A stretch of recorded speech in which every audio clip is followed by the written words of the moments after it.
क्या कभी किसी इंसान को इतना इग्नोर किया गया है कि उसको अपनी एग्जिस्टेंस यूजलेस लगने लगे? आज के इस एक्सप्लेनर में हम एक ऐसी कहानी डिकोड करने वाले हैं। एक ऐसे लड़के का सफर जिसे दुनिया ने टोटली वीक और लूजर मान लिया था। पर एक दिन वही लड़का एक ऐसे डेंजरस लेवल पर ट्रांसफॉर्म हुआ कि इसको देखकर ना सबके होश उड़ गए। ये जो दर्द है ना, ये बहुत यूनिवर्सल है। वो फीलिंग जब पूरी दुनिया आपको अंडर एस्टिमेट करती है, आपकी वैल्यू को बिल्कुल जीरो मान लेती है।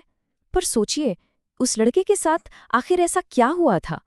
किस चीज ने उसे इतना रैडिकली बदल दिया? यही तो हमारा आज का कोर प्रेमिस है। एक सफर, एक लूजर टैग से लेकर डेंजरस बनने तक का। उस लड़के का बदलाव इतना इंटेंस, इतना पावरफुल था ना कि उसने अपनी पूरी आइडेंटिटी ही नए सिरे से लिख डाली। तो चलिए स्टार्ट करते हैं सीन 1 से। टूटा हुआ लड़का। एक बहुत छोटा सा शहर था। वहां आरव नाम का एक लड़का रहता था। अब आरव ना तो क्लास का टॉपर था, ना ही हैंडसम, और पॉपुलर तो बिल्कुल भी नहीं था। पता है, क्लास में जब भी टीचर उससे कोई सवाल पूछते तो पूरी क्लास हंसती थी कि अरे इसको क्या ही आएगा। दोस्त भी उसको सिर्फ तब याद करते थे जब उन्हें अपना कोई काम निकलवाना होता था।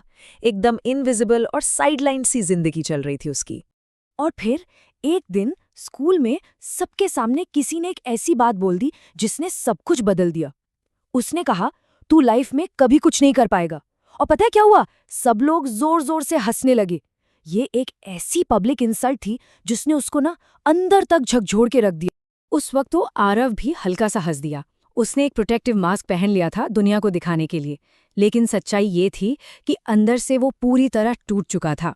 और घर आने पर जब शर्मा जी के बेटे से उसका डेली कंपैरिजन होता था ना, तो वो और ज्यादा क्रश हो जाता था।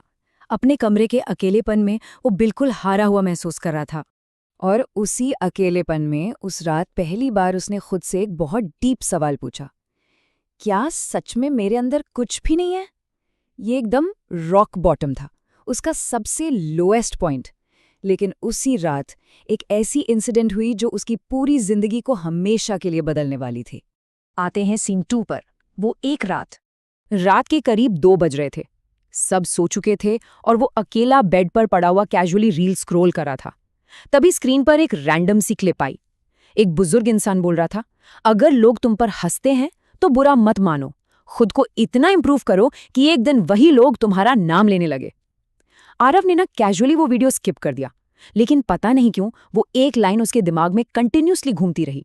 वो बिस्तर से उठा और सीधा आईने के सामने गया। उसने खुद को देखा। एक थका हुआ चेहरा, डेंजरसली लो कॉन्फिडेंस और एकदम डेड हॉलो आंखें। उस रात उसने पहली बार बिना किसी फिल्टर के अपनी उस टूटी हुई रियलिटी को, अपनी उस सच्चाई को पूरी तरह से एक्सेप्ट किया। और उसी एग्जैक्ट सेकंड पहली बार उसने खुद से एक बहुत ही शार्प और क्लियर आवाज में कहा, बस अब और नहीं। दोस्तों, ये वो एग्जैक्ट मोमेंट था जब उसके अंदर की विक्टिम मेंटालिटी हमेशा हमेशा के लिए खत्म हो चुकी थी। उसने तुरंत अपना फोन साइड में रखा और अलार्म सेट किया, सुबह ठीक 4:30 बजे का। ये कोई छोटी बात नहीं थी, ये वो क्रूशियल पहला स्टेप था, वो सॉलिड ब्रिज था जो उसको एक टेम्पररी मोटिवेशन से निकालकर परमानेंट डिसिप्लिन की तरफ ले जाने वाला था। लेकिन रियलिटी में सुबह जल्दी उठना इतना आसान तो होता नहीं है ना?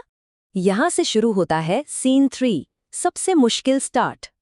अलार्म बजा, उसने आदत के मुताबिक बंद किया और फिर से सो गया। करीब 10 मिनट बाद जब अचानक आंख खुली तो दिमाग ने 1 सेकंड के लिए बोला, छोड़ ना, आज नहीं, कल से पक्का करते हैं। लेकिन तभी उसके अंदर से एक बहुत रूथलेस आवाज आई, और इसी एग्जैक्ट रीजन की वजह से ना तुम एक लूजर हो। ये सुनते ही वो बिना 1 सेकंड वेस्ट किए बिस्तर से उठ गया। बाहर घुप अंधेरा था, रोड एकदम खाली और हवा बहुत ठंडी थी। उसने दौड़ना शुरू किया, पर पहले ही दिन सिर्फ 5 मिनट में उसकी सांस फूल गई और वो बुरी तरह थक कर एक बेंच पर बैठ गया। तभी वहां आसपास खड़े कुछ लोग उस पर हंस दिए और बोले, क्या बे, हीरो बनेगा? उस दिन सच में उसको बहुत बुरा लगा, लेकिन अगले दिन वो फिर वहां खड़ा था। फिर उसके अगले दिन गया, फिर नेक्स्ट डे गया। स्लोली उसने अपना डेली रूटीन सेट किया, रनिंग, वर्कआउट, बुक्स पढ़ना, नई स्किल्स सीखना और फोन का यूज एकदम 0। 6 महीने तक लगातार बिना किसी एक्सक्यूज के ये साइलेंट ग्राइंड चलता रहा, प्योर घोस्ट मोड ऑन। किसी को भनक तक नहीं लगी कि आरव अकेले में अपनी जिंदगी के साथ आखिर कर क्या रहा था। और अब आता है हमारा scene for return of respect, क्योंकि असली गेम तब स्टार्ट हुई जब उसका पास्ट उसके सामने वापस आके खड़ा हो गया। एक दिन स्कूल का एक बड़ा फंक्शन था। वही सेम लोग थे, वही सेम जगह थी, लेकिन आरव अब पहले जैसा बिल्कुल नहीं था। उसकी आंखों में एक सॉलिड कॉन्फिडेंस था, एक परफेक्टली फिट बॉडी और एक बहुत ही साइलेंट लेकिन कमांडिंग पर्सनैलिटी थी उसकी। सब लोग कंप्लीटली शॉक्ड थे। जो लोग कभी उस पर हंसते थे ना, आज वो खुद आकर उससे बात करना चाहते थे। एक लड़के ने तो आकर पूछ ही लिया, भाई तेरा आखिर सीक्रेट क्या है? पर आरव ने कुछ नहीं कहा, वो बस हल्का सा हंस दिया। यहाँ तक कि जिस लड़की ने उसे हमेशा कंप्लीटली इग्नोर किया था, उसका भी अचानक मैसेज आया, तुम बहुत चेंज हो गए हो। पर आरव अब उन सबसे बहुत आगे निकल चुका था। उसे अब किसी वैलिडेशन की ज़रूरत नहीं थी। उसने बस एक बहुत ही कोल्ड पर पावरफुल रिप्लाई दिया, टाइम चेंजेस एवरीवन। वक्त सबको बदल देता है। और इसके बाद इस एक्सप्लेनर का सबसे प्रोफाउंड और डेंजरस पार्ट आना अभी बाकी था। हम आते हैं अपने फाइनल सेगमेंट पर, एंडिंग रियल मोटिवेशन। एक दिन आरव फिर से आईने के सामने खड़ा था। उसने खुद को देखा और इस बार वो दिल से मुस्कुराया, क्योंकि फाइनली उसने ये रियलाइज किया कि वो दुनिया में दूसरों को प्रूव करने के लिए नहीं भाग रहा था। वो जेन्युइनली खुद को प्रूव कर चुका था। रिवेंज पीछे छूट चुका था और एक सच्ची सेल्फ रिस्पेक्ट जीत चुकी थी। और उस दिन उसने अपनी डायरी में एक बहुत ही कमाल की लाइन लिखी, जब तक लोग तुम पर हंसते हैं तो समझ लो गेम शुरू भी नहीं हुआ। मतलब जब दुनिया आपका मजाक उड़ाए तो उसको दिल पर लेने के बजाय उसे एक सॉलिड सिग्नल मानिए कि आपकी असली ग्रोथ, आपका सफर बस अभी शुरू हो रहा है। क्योंकि जिस दर्द पर, जिस आइसोलेशन पर लोग हंसते थे, वही दर्द उसकी सबसे बड़ी पावर बन गया था। Pain becomes power. उसका हर एक अकेला पल, उसकी हर एक इंसल्ट उस 6 महीने के हार्डकोर ग्राइंड का रॉ फ्यूल बन चुकी थी।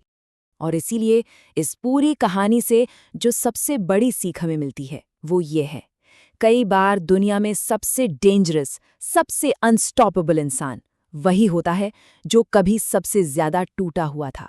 अगर कभी आपको लगे कि आप पूरी तरह टूट चुके हैं, तो याद रखिएगा, यही वो एग्जैक्ट मोमेंट है उन टुकड़ों को उठाकर अपनी सबसे बड़ी ताकत बनाने का।